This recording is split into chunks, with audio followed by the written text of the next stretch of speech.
A partir de agora. Entra no campo do seu rádio, a mais descolada equipe esportiva de estudantes universitários. Você passa a ouvir aqui na Rádio Facop, O Mundo é Bola. Eu acredito na rapaziada que segue em frente e segura hoje. Brasil! O Mundo é Bola. Sou Reinaldo Del Trejo e começa agora O Mundo é Bola. Vamos aos destaques de hoje. Palmeiras vence Chapecoense com boa partida de Valdívia e reanima torcedores do Palestra Itália. Corinthians convence e vence o Atlético Mineiro em jogo válido pela Copa do Brasil. E Guerreiro supera a marca de gols de Ronaldo Fenômeno com a camisa alvinegra. Santos vence Botafogo com show e expulsão de Robinho. São Paulo vence o Huachipato pela Sul-Americana e busca reabilitação no Brasileirão. Brasil! Kaká é convocado após lesão de Ricardo Goulart. Confira as notícias do Santos com Gabriel Freire Torres. Fala, Reinaldo. O alvinegro da Vila Belmiro parece ter encontrado um bom futebol e está na luta para mostrar à torcida que abandonou de vez a irregularidade. Nessa semana, o Peixe já realizou a partida de ida contra o Botafogo. O primeiro confronto foi em jogo válido nesta quarta-feira pela Copa do Brasil, terminando com vitória da equipe paulista por 3-2. O ponto negativo dessa partida foi a expulsão de Robinho, dos minutos finais. Resta agora saber como Anderson Moreira vai resolver esse grande desfalque. Como já disse anteriormente, Robinho é o ponto de referência da equipe santista desde a sua chegada, pois ele passa experiência para os demais jogadores do elenco e esperança para todos os torcedores do Santos. Após sua expulsão no jogo contra o Botafogo, foi notável que o Robinho estava nervoso, que contradiz com a experiência do Rei das Pedaladas, que já tem 2 Copas do Mundo no currículo. Sábado, dia 4, o Santos volta a campo. Em jogo válido pelo Campeonato Brasileiro, o time da Vila visita o Flamengo no Maracanã, buscando a segunda vitória consecutiva fora de casa e assim sonhando com a vaga no G4. Ainda não é tarde para o comandante Anderson Moreira corrigir os erros cometidos nessa temporada, cumprindo o dever em casa e buscando alguns pontos fora, que é o que se tornou a grande pedra no sapato da equipe. Do Peixe é isso, Gabriel Freire Torres para o Mundo é Bola. Valeu, Gabriel. Agora as notícias do São Paulo com Guilherme Marinho. Reinaldo, na terça-feira pela Copa Sul-Americana, o tricolor conquistou uma vitória magra por 1-0 no Morumbi contra o Huachipato do Chile. O gol foi de Michel Bastos, ele que foi destaque da partida depois de ter sido muito contestado pelas expulsões dos últimos jogos em lances infantis. Falando em lance infantil, Luiz Fabiano novamente deixou o time na mão. Foi expulso merecidamente pelo árbitro depois de agredir o jogador Arrue do Huachipato aos 32 minutos do primeiro tempo, quando o jogo ainda estava 0-0. O São Paulo terá a volta do zagueiro Antônio Carlos, recuperado de uma contratura na coxa direita, que irá formar dupla de zaga com Edson Silva. Os desfalques serão Denilson, suspenso pelo 3º cartão amarelo, Souza, punido por uma partida pelo STJD depois de declarações contra a arbitragem no Clássico Majestoso, e o técnico Muricy Ramalho, que ainda se recupera de uma arritmia cardíaca sofrida no dia 25 do mês passado. O auxiliar Milton Cruz deverá colocar em campo Rogério Ceni, Paulo Miranda, Antônio Carlos, Edson Silva e Reinaldo, Hudson, Michel Bastos, Kaká e Paulo Henrique Ganso, Alexandre Pato e Allan Kardec. O São Paulo está em terceiro lugar na tabela, com 43 pontos, os mesmos de Atlético Mineiro e o próprio Grêmio, precisando da vitória para não correr o risco de sair do G4. Essas foram as notícias do tricolor paulista. Guilherme Marinho para o Mundo é Bola. Obrigado, Guilherme Marinho. Agora, com as notícias do Corinthians, Fábio Reis. Na temporada de 2014, o time do Corinthians vem oscilando entre bons e maus momentos, o que preocupa a torcida e abre as reclamações e cobranças sobre o técnico e os jogadores. Após a vitória na última quarta-feira contra o Atlético Mineiro, em jogo válido pela Copa do Brasil, o técnico Mano Menezes rebateu as cobranças feitas pela torcida durante protesto na última terça, onde cerca de 50 torcedores foram ao CT Joaquim Grava pedir mais vontade e resultados. O técnico pediu que as cobranças sejam feitas sim, mas sem violência. O Corinthians não está conseguindo converter as jogadas em gols, pois consegue criar, mas falta objetividade e pontaria na conclusão das jogadas. No jogo contra o Atlético Paranaense, por exemplo, o Timão teve 63% de posse de bola e finalizou apenas 6 vezes, enquanto o Furacão, com 37% de posse, finalizou 11 vezes. Então, mesmo comandando o jogo, não reverteu a posse de bola em resultado. Nos últimos jogos, somou apenas 4 pontos dos 15 disputados. Fato esse que fez o Corinthians sair do G4 após 16 rodadas. Um dos destaques do time na temporada, o peruano Guerreiro, vem fazendo belas partidas e se mostrando um jogador completo, ajudando a equipe no setor ofensivo e defensivo. Na última quarta, com o gol feito contra o Atlético Mineiro pela Copa do Brasil, o atual camisa 9 do Timão ultrapassou a marca de Ronaldo pelo Corinthians. Enquanto o fenômeno fez 35 gols nos 2 anos que esteve no Corinthians, Guerreiro chegou aos 36 com 102 jogos disputados pelo clube. O contrato de Guerreiro acaba na metade de 2015, porém os dirigentes do Timão já iniciaram as conversas para a renovação do contrato. O peruano ressalta seu desejo em ficar no clube e diz que está onde se sente bem. A expectativa do Corinthians é renovar com camisa 9 até o final de 2016. Fábio Reis com as informações do Corinthians para o Mundo é Bola. Valeu, Fábio. Agora falando tudo sobre o Palmeiras, Gustavo Justino. Olha, Reinaldo, aos 36 minutos do primeiro tempo no Pacaembu, o torcedor palmeirense com certeza já pensava que veria um filme repetido. A equipe jogava até bem, criava oportunidades e não dava grande espaço ao time do Chapecoense, mas o gol do time catarinense acabou surgindo como um banho de água fria para o time do Palmeiras. A diferença dessa vez é que o Palmeiras agora tem um motivador de jogadores e conseguiu buscar o resultado. Claro, teve 2 pênaltis discutíveis e 3 gols de Henrique. A equipe do Palestra Itália conseguiu vencer por 4-2 e olha que Henrique se tornou um dos artilheiros do Brasileirão. Você veja como é que é o futebol, cara. O resultado foi suficiente para mudar o astral e a confiança do apaixonado e sofrido torcedor palmeirense nos últimos tempos. Mas tem que ter um pouco de calma, né? O pior talvez ainda esteja por vir. O Verdão tem uma sequência duríssima no campeonato. Já começa pela próxima partida, um duelo de 6 pontos frente ao Botafogo no Rio de Janeiro. Depois disso, ainda tem Grêmio, Santos, Cruzeiro e Corinthians. Pois é, meu caro torcedor palmeirense, comemore com moderação porque não será fácil. Que dá pra vencer até dá. Os resultados positivos passam diretamente por um jogador, o chileno e considerado mago Valdívia. Ele é problemático, questionado fisicamente, o jogador é um imã de confusão. Mas com ele em campo, o Palmeiras é outro. A equipe se comporta como time de primeira divisão. Cara criativo, o jogador possui talento incontestável, que aparece ainda mais em meio a uma equipe tão fraca como é a do Palmeiras.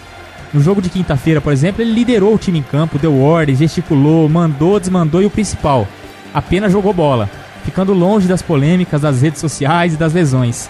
Se o camisa 10 voltar a jogar, o Palmeiras tem condição de ter novas perspectivas no campeonato. A única questão que fica no ar é: será que ele consegue manter uma boa sequência de partidas? É com você aí, Reinaldo. Valeu, Gustavão. Agora falando sobre a seleção brasileira, Leandro Gimenez.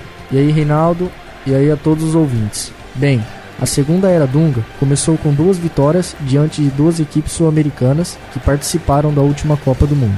A equipe brasileira se mostrou superior à que foi humilhada pela Alemanha no Mineirão. Neymar continua sendo protagonista, mas 2 talentos podem ajudar o atacante do Barça, Everton Ribeiro e Felipe Coutinho. Outro que voltou à seleção após 1 ano e meio foi Kaká, que pode passar experiência ao elenco. Essas foram as notícias da seleção brasileira. Leandro Gimenez para o Mundo é Bola. Valeu, Gimenez. E aí, Eduardo? Falando sobre o Santos. O Santos foi bem na primeira partida da Copa do Brasil diante do Botafogo. O time ia bem até a expulsão de Robinho. Essa expulsão culminou na chegada do Botafogo ao placar, ficando 3-2. O que você diz da imaturidade de Robinho nessa expulsão? Bom, Reinaldo, a atitude do Robinho, ela pode prejudicar o Santos no jogo de volta, porque ele é um ídolo da torcida, uma das referências técnicas da equipe, e isso pode complicar a vida do Santos aí contra o Botafogo no jogo de volta, pois a diferença, como você bem disse, é só de um gol, então não está impossível para o Botafogo conseguir alcançar o placar. Certo, Edu. Agora falando sobre o São Paulo encara o Grêmio na Arena Grêmio. Ambos têm 43 pontos na tabela. Se o São Paulo ganhar do Grêmio, pode ser que ele encoste no Cruzeiro, que encara o Internacional. Porém, se o Cruzeiro ganhar do Internacional, abre 9 pontos de diferença para o vice, que é o próprio Internacional. Qual a sua expectativa do São Paulo diante do Grêmio? O Grêmio, por ser uma equipe que toma poucos gols provavelmente não irá tomar mais do que 1 ou 2 gols na sua casa. E, para ser sincero, eu acredito numa vitória do Grêmio sobre o São Paulo. Até porque o time do Morumbi não vive uma boa fase.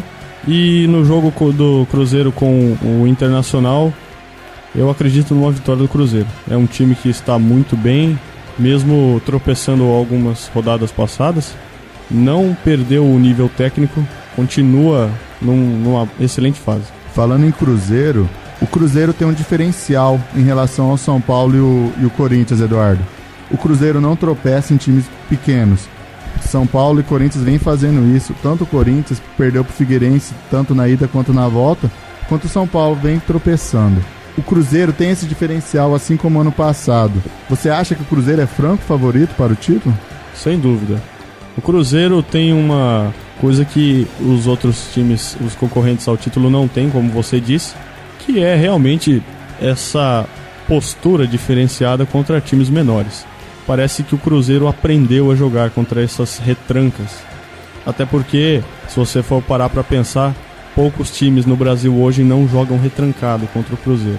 Agora falando de Corinthians. O Corinthians na quarta-feira conseguiu uma boa vitória contra o Atlético Mineiro. Foi em Itaquera, com boa atuação de Guerreiro e Petros. Porém, no Brasileiro, o Corinthians vive essa irregularidade. Ganha de times como Cruzeiro, faz boas partidas contra equipes como São Paulo.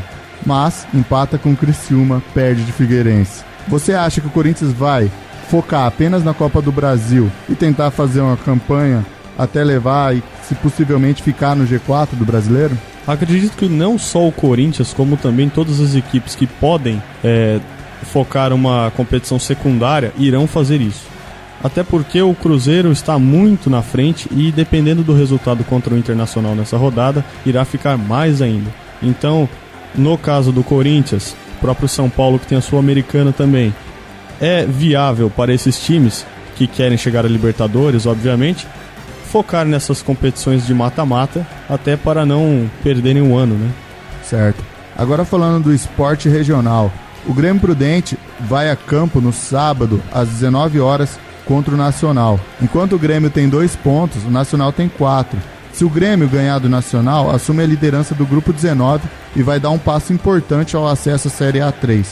Sobre a partida, qual a expectativa do público para o Grêmio Prudente diante do Nacional?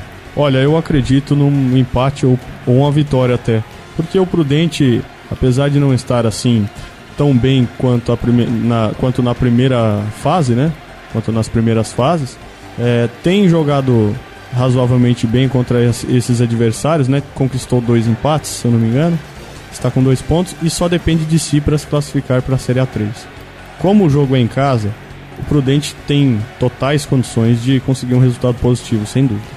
Eduardo, agora falando da seleção brasileira. Kaká foi convocado no lugar de Ricardo Goulart. Dunga sempre confiou em jogadores experientes como Kaká e Robinho. Não foi diferente na Copa de 2010 e sua passagem vitoriosa na seleção brasileira.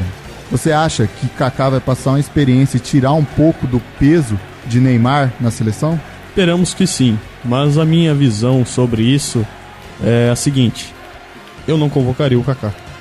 Ele já tem uma certa experiência, é verdade, está jogando razoavelmente bem no São Paulo, só que no próprio São Paulo temos opções até melhores do que ele.